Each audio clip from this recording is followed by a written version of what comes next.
je vais appeler tout de suite les 3 personnes qui interviennent sur cette première table ronde de la matinée. On va aborder les questions de beauté et de confiance en soi. Comment est-ce que créer et prendre soin peuvent nous aider à aller mieux? Donc, je vais inviter Laure Mailloud à me rejoindre sur scène, ainsi que Pascal Drière et Gaëlle Guilloux. Alors, attendez, j'ai un micro ici que je vais mettre ici. Donc, Laure Mailloud, vous êtes psychologue-chercheur à l'école d'architecture de Lyon. Allez-y, hein, montez. On a des sièges très confortables, très beaux. Bonjour. Pascal Dreyer, donc, vous êtes coordinateur scientifique de Leroy Merlin Source, un réseau de recherche sur l'habitat créé il y a bientôt 20 ans. Et Gaëlle Guilloux, vous êtes designer d'espace, de produits et de services, chercheur en design social. Design qui est une discipline. Si je n'avais pas fait de journalisme, je crois que je serais devenue designer. Je trouve qu'il y a beaucoup de choses à faire dans le design social. Alors voilà, j'aimerais qu'on commence par essayer de comprendre comment ça fonctionne, cette idée de beauté, et comment est-ce qu'on peut l'appliquer de manière concrète. Donc je voulais commencer avec vous, Laure. Bonjour, Voilà. merci. La beauté est au cœur de votre vie, je crois, et plus particulièrement avec l'association Invitation à la beauté que vous avez créée en 2018, qui donne des prescriptions culturelles aux personnes en situation de soins, des séances de beauté pour aller mieux. Et donc, je voulais que vous nous présentiez rapidement votre démarche, qu'on puisse comprendre comment vous en êtes venu à faire ce joli travail.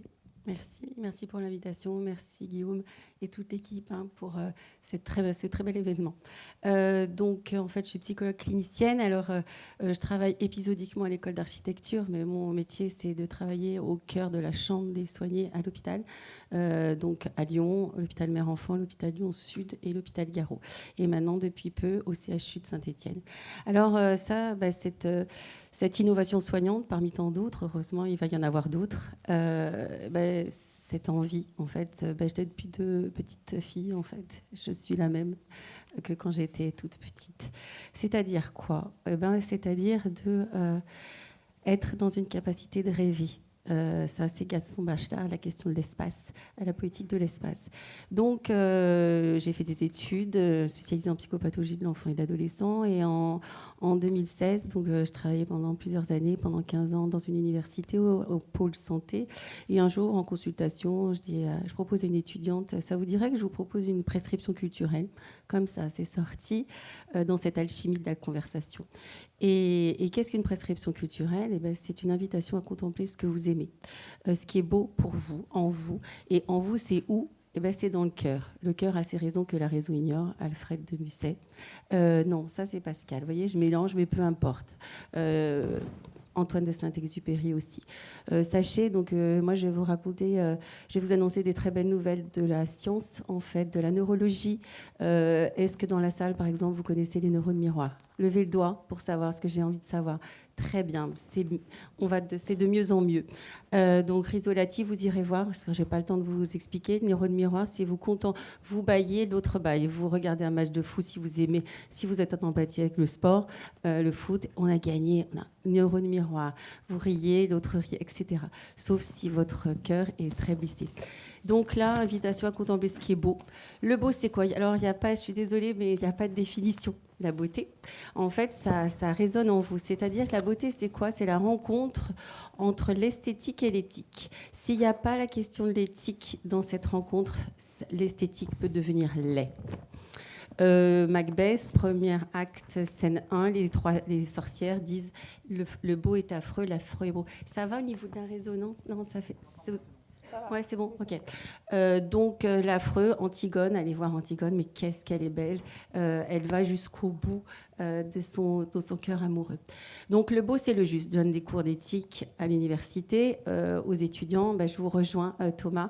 C'est quoi l'éthique des étudiants qui veulent innover, créer, mais il faut toujours, est-ce que ça va détériorer notre terre? Est-ce que ça va? Donc, il y a vraiment cette question, le beau, c'est le juste. Et donc, j'ai eu beaucoup de lettres. Je n'aurai pas le temps, mais peut-être tout à l'heure. Donc, on a publié des actes de colloques chez Vran. On a créé donc, j'ai fondé une association, en fait, qui s'appelle l'Invitation à la beauté, bien évidemment, en s'inspirant de l'Invitation au voyage de Charles Baudelaire. Je suis passionnée par la poésie. Donc, j'ai commencé à écrire un livre avec Charles Juliès sur les mots. Moi, je déteste les acronymes. Je suis une militante des acronymes parce qu'on ne sait plus HP, au potentiel, hôpital psychiatrique et Hewlett-Packard. Donc, vous voyez, on dit n'importe quoi. Donc, il faut reposséder les mots.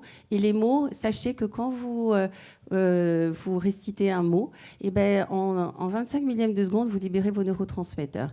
Vous connaissez les neurotransmetteurs? Qui c'est qui connaît les neurotransmetteurs ici? Ok, super. Dopamine, sérotonine, noradrénaline, ocytocine. Donc, prescription culturelle, elle se décline prescription musicale, poétique, parfumée. Donc, j'ai rencontré Jean-Charles Semera, maître parfumeur extraordinaire, qui est dans notre comité scientifique de l'association. Et donc, il m'a créé des parfums sur mesure. Je vous en ai amené quelques-uns.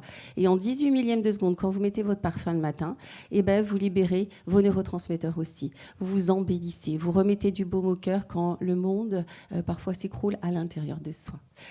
Donc moi, je rencontre des gens qui sont au bord du monde pour des raisons qui leur sont intimes.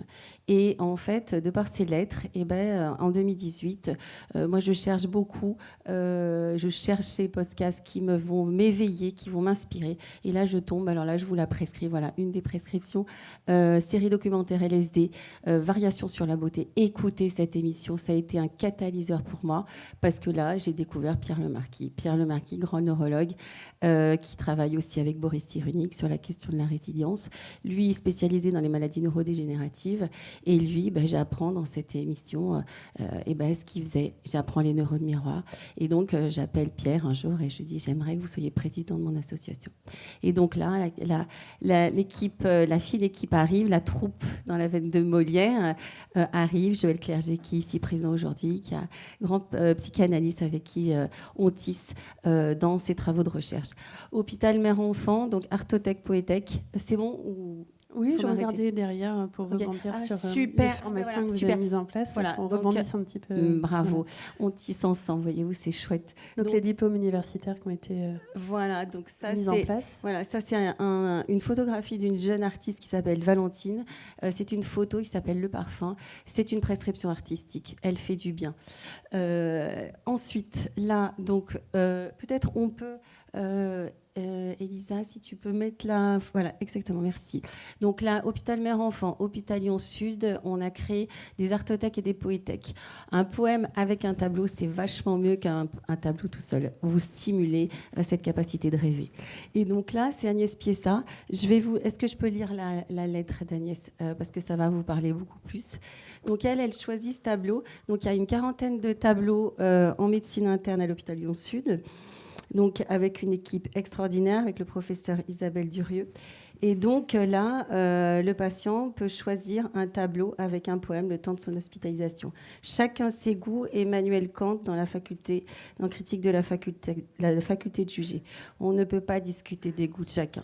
Donc voyez-vous, avec cette manière de soigner, je vais stimuler la capacité aussi du patient d'aller oser écouter son cœur et de dire à l'équipe soignante, mais moi aussi, je veux être... aujourd'hui, on parle du parcours des patients partenaires. Voilà. Donc, Agnès, entre autres, est une patiente partenaire. Alors, je vous lis. Agnès a choisi un tableau, donc Big Ben, peut-être que vous connaissez, street artiste très connu à Lyon. Et donc, ces artistes, Peck, plusieurs artistes, nous ont offert pour notre association des œuvres d'art qui sont mises à disposition des patients et bien évidemment des proches et des soignants. Agnès a choisi, donc, publier. Donc, vraiment, si vous êtes en panne de cadeaux, achetez ce livre. Il est magnifique. Il a été publié en trois rééditions, traduit en anglais et en chinois après la sortie du Covid. Agnès a choisi un tableau de Big Ben représentant Buster Keaton, observant une représentation de lui-même en format réduit. Celui que l'on surnomme l'homme qui ne rit jamais. Lui a été d'un grand secours, nous confie-t-elle, et a déclenché sourire et bonne humeur comme l'avait souhaité son créateur. Elle nous le confirme dans son courrier adressé à son sauveur. Mais qu'un jour, avec Buster Keaton, je pense n'avoir vu que ce tableau lors de mon arrivée dans ce service. Pourquoi ? Je ne sais toujours pas pourquoi. Je pensais n'être là que pour 5 jours, mais le professeur Durieux m'a fait comprendre que 15 jours serait mieux. Et comme récompense, j'avais le droit de choisir un tableau parmi ceux exposés dans les couloirs. Je n'ai même pas voulu voir les autres. J'ai pris votre tableau. Pourquoi ? Au fil des jours, j'ai trouvé des réponses au travers des nombreux messages qu'il transmettait. L'homme se retourne sur sa vie. Il regarde l'enfant au regard neutre, mais ses bras enserrent ses genoux, comme pour se protéger. Cet enfant aurait-il peur de l'avenir ? Aurait-il tout simplement peur de grandir ? Le regard bienveillant de l'homme a l'air de l'encourager et de lui dire que rien n'est invincible quand on accepte de se battre et que l'on arrive à une sérénité au fil des ans. L'adulte qui tient ses genoux dans ses bras est souvent signe de décontraction et de bien-être, que c'est la vie, que tout ce qui ne nous tue pas ne nous rend plus forts. Mais un autre message fort, c'est qu'il existe un enfant en chacun de nous et que cette part d'enfant est essentielle pour grandir et vivre. Il faut non seulement la montrer, mais aussi la cultiver tout au long de notre existence. Il y a bien d'autres messages dans ce tableau, mais je ne suis pas là enclin à écrire un livre avec 4 points d'exclamation. Alors oui, monsieur Big Ben, j'ai passé 15 merveilleux jours avec Buster Keaton. Il m'a ouvert des discussions avec le personnel soignant, faisant naître avec eux une relation plus profonde et plus large que les soins quotidiens. Il m'a permis aussi de me retourner sur ma propre existence et de me dire que ce tableau résumait assez bien ma vie. Mais il existe une énorme différence entre Buster Keaton et votre humble admiratrice. C'est que j'adore rire et que je n'imagine pas une journée sans rire. Merci à vous. J'espère avoir l'honneur de vous rencontrer un jour. Agnès Piessa. Voyez-vous, cette dame, j'ai créé cette rencontre. Elle avait ce rêve de rencontrer son créateur, son prescripteur artistique. C'était pas moi, là, c'était Big Ben. Voyez-vous, il y a eu un reportage à la RTBF, la télé belge, pour une série Matière grise. Et donc, on a fait un interview. Je vous donnerai le lien si vous le souhaitez. Et là, vous voyez son créateur discuter avec son admiratrice.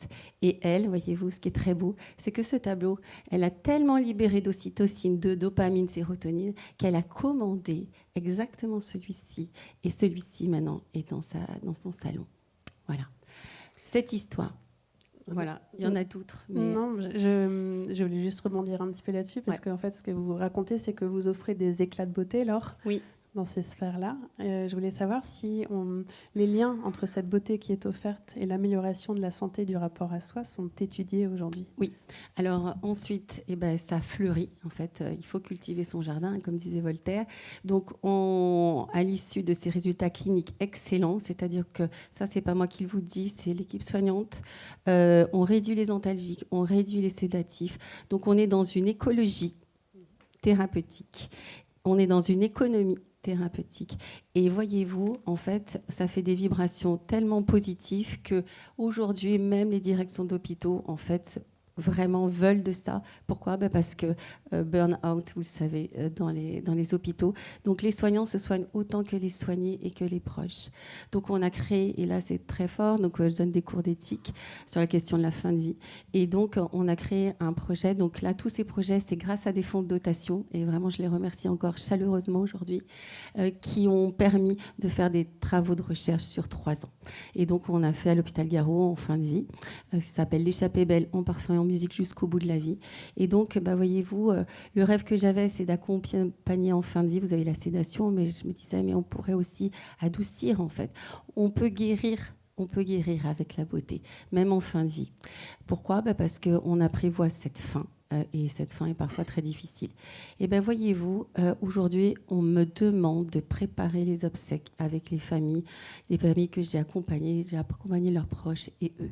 Et aujourd'hui, on me demande, ces parfums qui accompagnaient le défunt, on me demande de le sprayer sur le cercueil et de réciter le poème qui berçait le cœur de la personne.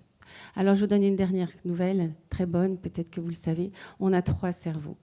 Un, bien évidemment, dans la tête, 1000 milliards. On en a un, vous le savez, de plus en plus dans l'intestin. Et on a un dans le cœur. On a 20 à 40 000 neurones dans le cœur. Voilà. Et vous savez, la première cause de mortalité dans le monde, c'est les maladies cardiovasculaires. Voilà. Merci Laure pour ces inspirations. On a vu quelques images défiler aussi des dispositifs que vous installez dans certaines chambres. Une autre aussi, Icar s'appelle-t-elle, encore Valentine.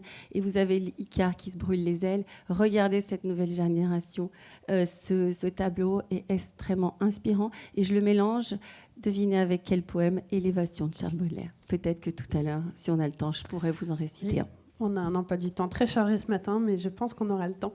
Voilà, j'aimerais maintenant passer la parole à Pascal Dreyer. Donc vous menez des recherches qui s'intéressent au mode d'habiter, au chez-soi, pour comprendre comment les habitants se saisissent ou non des propositions qui leur sont faites par l'ensemble des acteurs de la chaîne de l'habitat.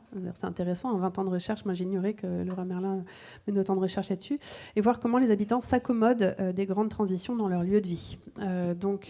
Moi je voulais voir comment vous abordiez cette notion de beauté, de confiance en soi à travers vos travaux, parce que c'est pas forcément évident. Quand on a préparé cette table ronde, c'était pas quelque chose qui était central. Donc expliquez-nous ça, s'il vous plaît. Merci beaucoup. Il faut peut-être l'allumer, je sais pas. Merci beaucoup Anne-Sophie, merci à Guillaume de son invitation évidemment et à toute l'équipe, et puis à Paul Caroli avec qui on a aussi commencé à échanger. Alors au sein de Leroy Merlin Sources, le réseau de recherche sur l'habitat de Leroy Merlin France, la beauté et l'esthétique ne sont pas au cœur de nos préoccupations, il faut quand même bien le dire, mais je vais essayer de tenter d'éclairer cette question de la beauté sur la façon dont les habitants l'aperçoivent, la mettent en scène, et puis comment ils en parlent aussi, à partir d'une recherche très récente que j'ai réalisée avec Elsa Ramos, sociologue au CERLIS à l'Université Paris-Cité, sur ce qu'on appelle, ce qu'on appelait dans notre projet de recherche, les objets d'ailleurs. Qu'est-ce que c'est qu'un objet d'ailleurs? C'est un objet dont on a hérité, c'est un objet qu'on a ramené d'un souvenir de vacances, c'est un objet qu'on emporte avec soi lors d'une migration, c'est un objet qui réunit 3 dimensions fondamentales, qui sont de poids différents à la fois dans l'objet lui-même et tout au long de notre existence. C'est d'abord une dimension géographique, c'est un objet qui vient de quelque part mais qui parle d'un endroit en particulier qui est dissocié de l'endroit où on vit. C'est un endroit qui comprend une dimension temporelle, il peut être éloigné dans le temps, très très loin dans le temps, puisque l'échelle temporelle de la recherche va d'objets archéologiques de la Mésopotamie jusqu'à des objets des années 2000. Et puis évidemment une dimension relationnelle, puisque cet objet, qui est à la fois géographique, mais aussi temporel, met en relation la personne qui le possède avec des vivants ou des morts. Et ce qui est très intéressant, c'est que lorsque nous sommes rentrés chez les premiers habitants que nous avons rencontrés avec Elsa, on leur a dit « montrez-nous votre objet d'ailleurs ». Alors j'imagine que ça serait la même chose si on allait chez chacun d'entre vous ici. On regarderait votre décor et on découvrirait chez vous ce qui, pour un chercheur, est une multitude d'objets d'ailleurs. Et en fait, dans la multitude de ces objets-là, les habitants vous en désignent en moyenne 3. Donc ils savent très bien faire la différence entre un objet acquis et ramené de voyage au titre du souvenir, parce qu'on y a été. On a ramené, je ne sais pas moi, une noix de coco d'Afrique. Et puis au fond, finalement, un objet d'ailleurs, c'est un objet qui a une densité spécifique. Et donc ces objets possèdent à la fois une trace de souvenir, mais aussi une extraordinaire puissance affective qui colore le présent des habitants par leur seule présence matérielle. Donc la présence matérielle est extrêmement importante parce qu'il y a les couleurs, les matières, la forme, mais aussi immatériel, comme l'a dit Thomas Gauthier, parce que c'est un objet qui produit de la résonance avec des significations géographiques, temporelles ou relationnelles. Et ça, on a découvert avec Elsa Ramos que c'est ces objets-là qui permettent de qualifier le présent dans lequel nous vivons. Et si j'ai le temps, je reviendrai un tout petit peu là-dessus. Et leur point commun à ces objets, pour revenir à l'objet de la table ronde aujourd'hui, c'est que ce sont des objets qui sont considérés et vécus comme beaux et vecteurs de beauté. Ils sont valorisés en tant que tels dans le logement. C'est-à-dire qu'ils contribuent à la fois à la beauté du logement et à la beauté de l'individu. Et je reprenais mes notes et en fait vous disiez que les habitants en parlent comme de trésors. Ça va dire qu'il y a un caractère précieux qui n'est pas forcément en lien avec la valeur artistique, mais plutôt avec le rapport qu'ils ont développé de contemplation. Ils en prennent soin et quand ils en prennent soin, ils prennent soin d'eux-mêmes. C'est un petit peu ce que vous observez en fait. Exactement. En fait, ces objets, ils constituent ce qu'on appelle, quand on est chercheur ou professionnel de l'habitat, la trame du décor ou la décoration du logement. Or, les habitants, ce qui a été très très frappant pour nous, c'est qu'ils ont tous réfuté dans l'entretien le terme de décor et le terme de décoration. Ces objets et l'aménagement du logement, en fait, ne contribuent pas à construire un décor. Et pourquoi ils refusent le mot décor? Ça, c'est extrêmement important de l'avoir en tête. Ils dénoncent l'artificialité du décor. Un décor, c'est un décor de théâtre. C'est une façade d'architecture. Donc ça, c'est pour les architectes. C'est-à-dire que c'est la montre. C'est l'exhibition d'un pouvoir, l'exhibition de quelque chose qui n'est pas une intériorité. Et d'autre part, ils refusent également, et ça c'est très intéressant, le mot décor et le mot décoration, parce que c'est le reflet de ce qui serait une tendance à laquelle ils ne veulent pas être assignés, en fait. Et alors, ce qui est très intéressant, c'est que malgré tout, on a eu, avec les habitants les plus jeunes, des moments de trouble.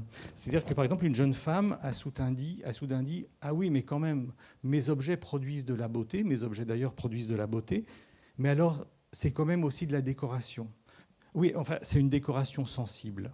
Et là, elle avait dit quelque chose d'extrêmement important parce qu'elle disait que son environnement créé par ces objets d'ailleurs était un environnement vivant.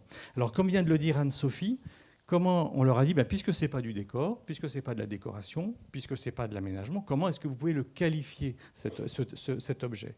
Alors, c'est un trésor. Premier mot, c'est un trésor. Pourquoi? Parce qu'ils l'ont trouvé.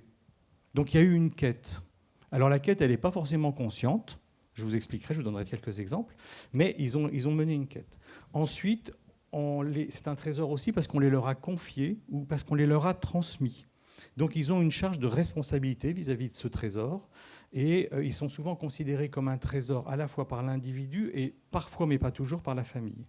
Et puis ils sont précieux au sens le plus plein du terme, puisqu'ils leur accordent une très haute valeur. Ils ne peuvent pas s'en séparer. Ils craignent de les perdre. Et puis, ils sont beaux. On retombe sur cette dimension très très forte de la beauté. Et donc, ce caractère très spécial de l'objet d'ailleurs leur donne une forme de sacralité qui se traduit dans leur mise en scène. Par exemple, vous pouvez voir la poterie algérienne en haut à droite.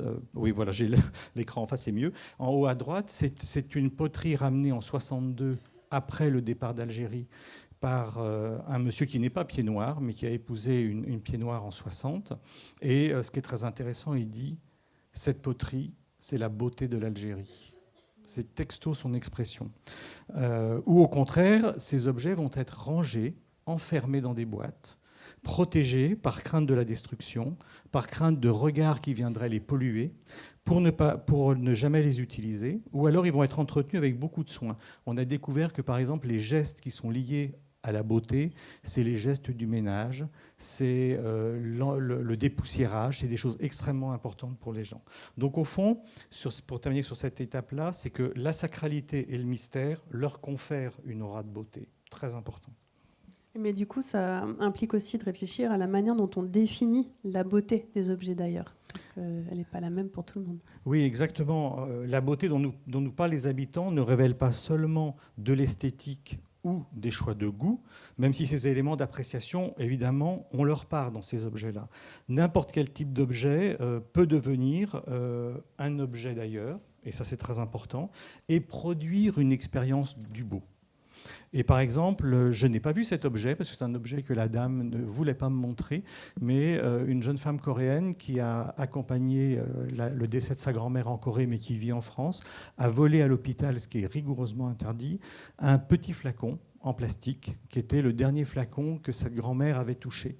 Et elle m'a dit, c'est un objet extrêmement beau pour moi. Donc ça peut être un objet industriel, ça peut être un objet d'art, un objet d'artisanat, un objet tout à fait manufacturé, très, très classiquement. Il n'y a pas de catégorie d'objet, ce n'est pas l'objet d'art par excellence.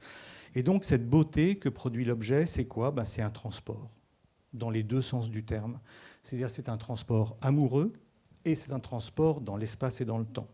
Et donc c'est une émotion que les habitants ressentent et ils disent tout de suite quand j'ai rencontré l'objet, j'ai éprouvé un coup de foudre. Donc l'exemple classique dans la recherche, c'est cette grande chaise homme du Togo que vous voyez sur l'écran, sur le tapis qui est lui-même un tapis serbe, qui est un autre objet d'ailleurs. Et la personne interrogée dit: quand je suis arrivée sur le marché, je l'ai vu et j'ai été saisie. Je suis tombée amoureuse. J'ai éprouvé un coup de foudre pour cet objet encombrant. Il vivait à l'époque au Togo.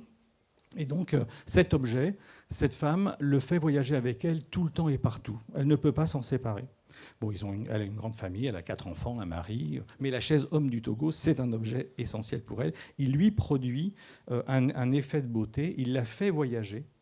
Et ça fait vivre au présent pour elle à la fois cette expérience vécue au Togo, son désir d'y revenir un jour et de continuer à y vivre, et puis aussi, malgré tout, ça fait vivre une émotion qui est peut-être plus fine encore, c'est la nostalgie. C'est qu'au fur et à mesure qu'elle avance dans son parcours de vie, elle sait qu'elle ne retournera pas au Togo. Et donc l'objet lui permet de tenir et d'entretenir le lien qu'elle a avec cet objet. Et donc on a qualifié ces objets de beauté de sismographes de la vie intérieure de l'individu. Alors, il faut savoir que ces objets ont une dimension sensorielle très, très importante. Le classique du classique, c'est « ça me touche ». Ça me touche dans mon cœur, ça me touche dans mon esprit et je le touche. Donc c'est vraiment dans les deux sens. Je touche et je suis touché. C'est évidemment des objets qu'on voit. Donc c'est des objets qui font aussi des clins d'œil. Les gens parlent beaucoup de l'interaction qu'ils ont avec ces objets d'ailleurs. Ils leur parlent et les objets leur répondent. Donc ça c'est très important. C'est des objets qu'ils sentent et qu'ils respirent. Notamment une dame qui est allée en Éthiopie a ramené des appuis-têtes éthiopiens. Et pour ceux qui connaissent l'Éthiopie, les Éthiopiens enduisent de beurre rance leurs objets, et il suffit qu'il y ait un peu de soleil sur votre objet pour que votre maison se parfume au beurre rance. Je suis sûr que pour plein de gens, c'est pas une odeur savoureuse, mais en tout cas pour cette personne, c'est absolument délicieux. Ça la transporte là-bas. Et une autre dame, il y a les odeurs fantômes. Il y a une dame qui a un tapis venu d'Orient, venu d'Égypte, transporté au Liban, ramené en France, qui est un tapis familial très important. Et ce tapis, qui était non pas comme nous on les pose au sol, mais accrochés au mur, sentait le fenouil grec, la halba, voilà, vous connaissez tous, j'imagine, le parfum du fenouil grec. Et elle dit c'est une odeur ambivalente parce que voilà, ce parfum, c'est à la fois le parfum des médicaments, on fait des décoctions pour soigner les enfants, et en même temps, comme épice, c'est absolument délicieux. Donc ça lui restitue entièrement son pays. Et en même temps, ce tapis, à cause d'un accident de sa belle-mère qui est tombée dessus, qui est resté allongé un certain temps, a été obligée de le faire nettoyer. Et donc maintenant, c'est quand elle voit l'objet, quand elle voit le tapis, qu'elle sent le fenouil grec. Donc ça le suscite dans son cerveau et ça la fait voyager. Et puis enfin, il y a des objets qui sonnent, il y a des objets qui résonnent, il y a des objets qui font du bruit. Et ça aussi, ça introduit à ce qu'évoquait Thomas Gauthier, qui est la question de la résonance. Donc ce qui est intéressant, c'est que ces objets d'ailleurs, qui sont des objets beaux et qui provoquent une expérience de vécu de la beauté, sont des quasi-personnes, ce que l'anthropologue Sévéry désigne comme des quasi-personnes, avec qui on parle et à qui nous répondent. Et cette résonance peut prendre ainsi la forme d'une influence sur la personne elle-même. La jeune femme coréenne nous a ainsi expliqué qu'elle avait une valise que son père avait réparée, dans laquelle elle avait mis toutes les lettres de ses amis de Corée avec elle en France, et qu'un jour elle s'était rendu compte que l'objet la regardait, et que ce n'était pas possible qu'elle vive sous le regard de son père, et qu'il fallait qu'elle mette son père quelque part. Et donc c'était très compliqué, parce qu'elle ne voulait pas le mettre à la cave, elle ne voulait pas le mettre au garage. Ça a été une histoire très compliquée. Donc elle aurait bien voulu le mettre en bas de sa bibliothèque pour qu'il soit là, mais pas trop visible, et qu'il ne la voit pas trop. Mais en fait, elle essayait de dealer son truc. Donc quand on a fait l'entretien, elle avait mis papa au garage, et papa avait quand même dans son ventre toutes les lettres de ses amis. Donc on voit le complexe extraordinaire que produit pour une personne un objet d'ailleurs très important et qui produit cette dimension de beauté. Donc la beauté définie échappe, comme le disait très bien Anne-Sophie, échappe au standard car elle s'ancre dans une expérience de vie très intime. Et je terminerai juste peut-être sur prendre soin de la beauté. Oui. Voilà, je l'ai évoqué très vite. Ces objets d'ailleurs, à cause de leur caractère très précieux, on a peur de les perdre. Il y en a qu'on utilise au quotidien, mais on a peur de les casser. On les protège de leur fragilité, on protège leur magie et leur beauté, qui est indissociable d'une certaine magie qui doit rester assez vague. En fait, c'est un objet magique pour moi avec des souvenirs et tout. C'est intéressant, c'est dans le « et tout ». Il y a plein de choses dans ce « et tout » pour cette personne, et elle a du mal à l'exprimer, comme on a du mal à parler de la beauté. Et puis, on essaye de les préserver. Et puis, peut-être pour terminer, tout au long de notre vie, ils nous accompagnent, et comme des sismographes, ils engrangent le manque, la perte, le deuil, la nostalgie, qui vont marquer notre expérience de la beauté de ces objets. Et même si elle suscite toujours des émotions violentes, cette expérience de soi nous indique, un, que l'on est toujours vivant, et deux, que l'on peut avoir confiance en soi au regard de sa capacité à faire face aux événements et aux étapes de vie qui nous façonnent, et ce qui explique sûrement qu'un certain nombre rare de ces objets d'ailleurs nous accompagnent tout au long de la vie. Merci beaucoup Pascal pour ces éclairages vraiment passionnants. Là encore, Gaëlle, je crois que vous travaillez avec Pascal, vous connaissiez avant de vous retrouver ce matin. Donc je vous l'ai dit, vous êtes docteur en design et ingénieur en éco-conception. Je voulais savoir, vous, comment vous travaillez et définissez l'expérience du beau.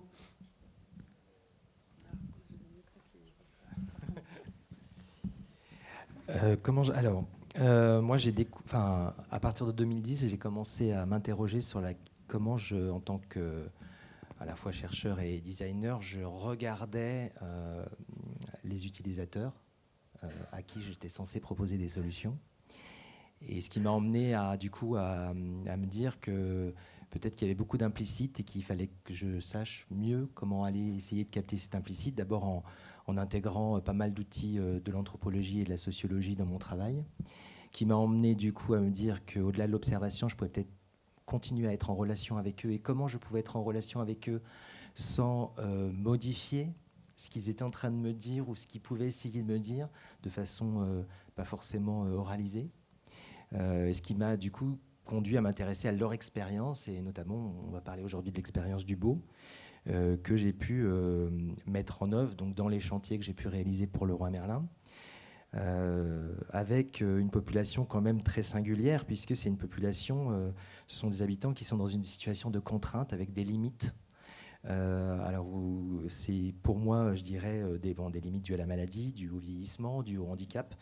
Mais c'est d'autant plus intéressant parce que je trouve que ça amplifie la force et la propriété des propositions qu'on peut amener. C'est-à-dire que je toujours considéré que c'est un peu comme des Superman avec des rayons X, et ils voient exactement ce qui dysfonctionne dans un espace, sur un produit. Donc ils sont très intéressants. À partir de ce moment-là, j'ai commencé dans tous mes projets à intégrer des panels de gens qui avaient des fragilités pour donner une autre dimension à ce qu'on pouvait regarder. Donc quelque part, ils nous aident beaucoup à la conception, je trouve. Et ce qui est intéressant aussi, c'est que eux, pour certains, pas tous, mais ils bricolent et ils apportent des premières solutions qui sont, je trouve, intéressantes de capter et de voir ce qu'on peut en faire pour le bien de tous. Et je considère que, en tout cas pour moi, ça a été une expérience très apprenante, et ça l'est toujours, de travailler du coup avec ces publics, parce que du coup, on apprend énormément de choses. Et quelque part, on peut amener quelque chose de beaucoup plus pertinent dans notre réponse. Donc c'est pour faire du bien qu'on va aller chercher du beau, en fait, d'une certaine manière. C'est ça. Et je crois que vous nous avez amené quelques images, et j'aimerais justement qu'on voit comment ce beau redonne confiance et fait ce bien, en fait, de manière à ce qu'on puisse développer tout ça. Alors, du coup, je vais vous parler d'un chantier qui s'appelle la santé habitée, qui est un chantier où nous étions un certain nombre d'experts de différentes disciplines. Nadia Samy pour l'architecture, on avait un anthropologue, Jésus Miranda, on avait un docteur, Frédéric, je me souviens plus, Dor, bien sûr l'équipe de Leroy Merlin.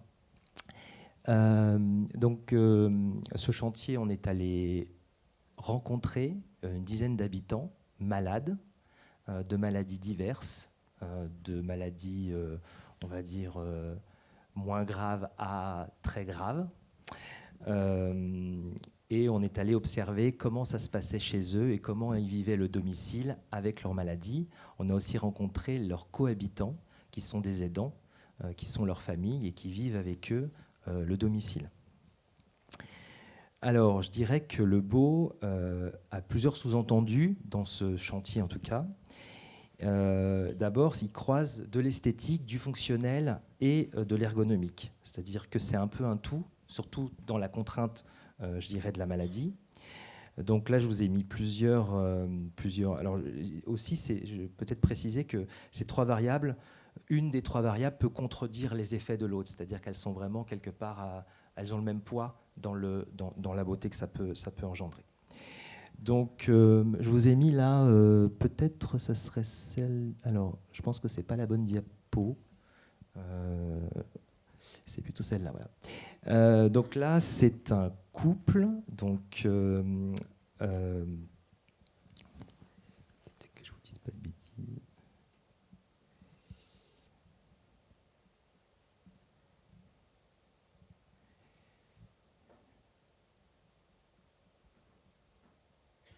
Non, excusez-moi, c'était la bonne diapo. Excusez-moi. Donc là, par exemple,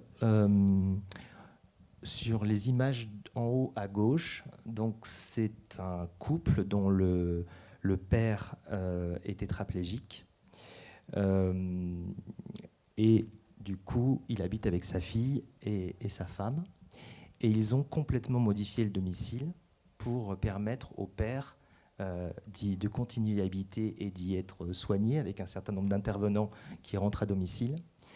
Donc vous avez là par exemple cette petite table roulante qui a été chinée pour porter en fait un appareil qui sert au traitement du père.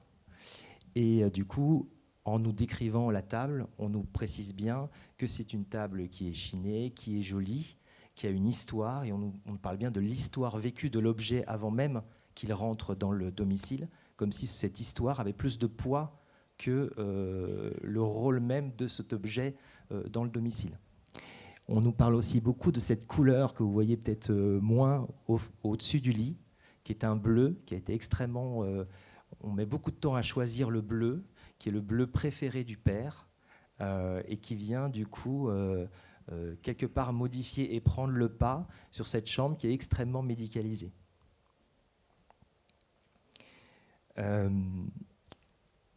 En bas à gauche, donc là on est chez une femme atteinte d'un cancer des os.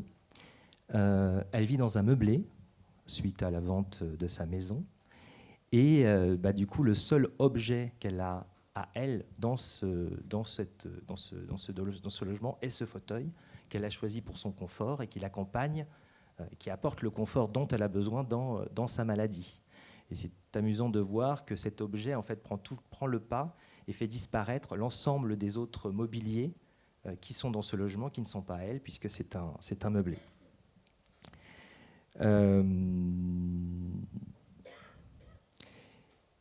Et puis j'ai mis aussi d'autres images. Alors, en haut à droite, sur les 3 images à droite, c'est dans une famille où l'enfant, qui est assez jeune, est atteint d'un cancer des reins, ou a eu un cancer des reins. Et donc c'est assez amusant parce que en fait, la chambre a des images de super-héros. Elle a les pistolets, les nerfs, qui servent à combattre la maladie. Donc, dans la chambre de l'enfant, il y a une dynamique autour du combat, de la force face à la maladie, donc du positif. Et le négatif, quelque part, vécu par cette famille, c'est par exemple les traitements. Et les traitements sont laissés dans un carton, donc ils ne sont pas rangés quelque part, dans la chambre des parents, qui est le lieu de traitement ou le lieu de passage quand il y a des personnels soignants qui viennent. Donc là, on voit qu'il y a une sanctuarisation des espaces avec le beau et le fort quelque part, et entre guillemets, j'allais dire le laid ou le transitoire dans un autre espace qui n'est pas celui de l'enfant. Je crois qu'il y a d'autres sous-entendus à celui que vous venez de développer, sur lesquels on peut peut-être avancer. Oui, oui. Oui, non, parce que je vois juste que t'entendais, oui, j'ai un petit peu cette petite contrainte qu'on avance. Donc l'autre sous-entendu, c'est que c'est une expérience et que en fait c'est un apprentissage, le beau. C'est pas forcément, ça vient pas de soi. Enfin, c'est pas forcément quelque chose qui est acquis ou qui est là. Là, je vous ai donné l'exemple d'une femme atteinte d'une sclérose en plaques. Donc là, vous avez à gauche la maison avant les travaux, à droite la maison après les travaux. Et ce qui est amusant quand on rencontre ce couple, c'est qu'en fait, ils ont tous les éléments. Ils savent exactement, ils ont eu la visite de l'ergothérapeute, ils ont eu la visite de l'architecte, ils savent exactement ce qu'ils doivent faire pour faire en sorte que le domicile devienne un assistant ou un aidant de la maladie. Sauf que dans la réalité, ça bloque, ça n'avance pas, Et c'est la raison, c'est la faute est à la maladie. Le domicile n'a rien à voir avec ça, et donc il n'est pas un sujet à aborder. Et dans le process qu'on a fait avec eux, c'est-à-dire à la fois les rencontrer, discuter avec eux, mettre en exergue un certain nombre de choses. Ensuite, on a fait 2 ateliers. Donc un premier atelier avec tous les habitants et leurs cohabitants qu'on avait rencontrés, et un deuxième atelier où là, on associait des professionnels de santé et des professionnels de l'habitat. Et bien, dans ce processus, ce couple, au bout du 3e rendez-vous, nous ont dit bah, ça y est, les travaux sont en cours. Et donc, en fait, le chantier a créé quelque chose, une sorte de mise à distance de la maladie ou un regard nouveau de la maladie et une prise en compte de l'espace ou du fait que finalement, leur domicile pouvait être une aide dans cette lutte contre la maladie.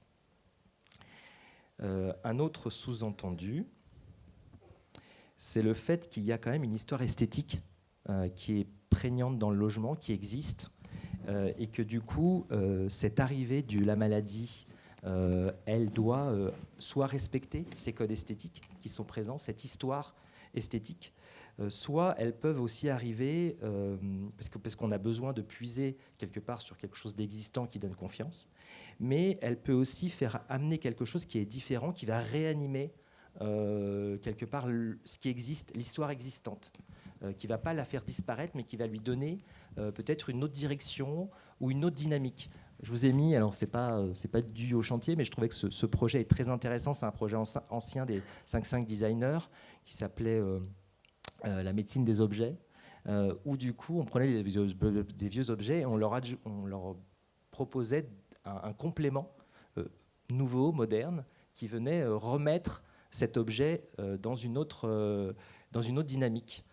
Et qui du coup lui ramenait une nouvelle vie un peu différente, à la fois du coup esthétique pour le coup, et qui du coup redynamisait ça. On voit bien sur un autre chantier qui était un chantier qu'on a fait avec le TASDA sur la captation de données de santé au domicile. On voit bien que des nouveaux objets très nouveaux comme le podomètre, la balance connectée ou le fameux pommeau de douche qui s'illuminent quand on se douche avec, deviennent des objets un peu extraordinaires, qui viennent réanimer et qui viennent un peu en divergence par rapport à l'esthétique du domicile, mais qui du coup ramènent quelque part les gens vers à redynamiser le logement, à redynamiser finalement leur rapport aux objets dans ce logement qui semblait un peu figé. Et on peut le comprendre puisque du coup, c'est toujours plus intéressant de conserver le domicile d'avant quand on n'était pas malade, et que la maladie n'est que transitoire. Donc du coup, il y a dans un premier temps ou dans une première réflexion, pas forcément l'objectif de changer le domicile. Et la dernière, je rejoindrai Pascal sur la question du prendre soin de l'autre. On l'a bien vu. Alors, toujours cette famille avec ce père et sa femme, parce que le père a des difficultés de mobilité, il est sur une chaise en permanence. Ils ont décidé, pour que le père garde sa place au sein du foyer, ils ont décidé de mettre des roulettes sur les meubles. Donc beaucoup de meubles se sont vus équipés de roulettes et ce sont les meubles qui tournent autour du père. Et c'est assez drôle d'avoir fait ça, mais du coup ils ont mis ça en place. Et puis je vous ai mis un autre exemple qui est un travail qu'on avait fait pour Technicolor, sur la captation de santé, là aussi, où on prend soin d'une plante, et en prenant soin d'une plante, on arrive à prendre soin de soi et à communiquer des données de santé de soi. Voilà, deux petits exemples sur la question du prendre soin. Merci beaucoup, c'est riche. On voit bien qu'on peut se ménager intérieurement en aménageant autrement son chez-soi. Est-ce que vous voulez rebondir rapidement, Pascal et Laure, mais très rapidement, parce qu'on a déjà dépassé un petit peu. Je vais voir pourquoi ces micros ne fonctionnent pas. Je vais être très rapide. En fait, je vous rejoins vraiment entièrement. En fait, on est vraiment... Les prescriptions culturelles, elles se veulent écologiques, économiques. Donc, à l'hôpital Garot, par exemple, dans la chambre du bassin, c'est la dernière demeure, en fait, des aînés. Donc, ils amènent un objet, un fauteuil, une commode, etc. Et là, donc, nous, on a créé une nouvelle prescription, ça s'appelle les prescriptions soyeuses. Donc, on a des partenaires de cœur avec notre association, Agnès B, par exemple, qui nous a fait 18 000 cartes postales pour notre association, où on offre une carte postale, une prescription poétique et artistique aux patients. On fait des cadeaux. Et donc aujourd'hui, depuis un an, avec Cécile Paravi des âmes sœurs éditions, nous avons créé des prescriptions soyeuses. Les voilà. C'est quoi ? C'est des chutes de soie au lieu de les jeter. Et Cécile et Marie-Hélène les brodent et en font des bracelets de soie que j'offre aux patients avec donc un poème d'Anna de Noailles qui s'appelle Georges Sand qui s'appelle Aurore. Voilà, donc on est complètement dans l'écologie. Et moi, à chaque fois, c'est quoi l'objet qui vous tient à cœur? Des fois, c'est juste un mot. Des fois, c'est une casserole. Des fois, c'est... Peu importe, en fait. Chacun sa mémoire affective. Et vous pourrez y réfléchir pour la fin de matinée. Pascal, une petite réaction Non, pas du tout. Ce qui a été intéressant en tout cas, il faut toujours faire une réaction quand on intervient, donc je vais essayer d'en trouver une intelligente. Parce autrement, on est un intervenant pas très futé.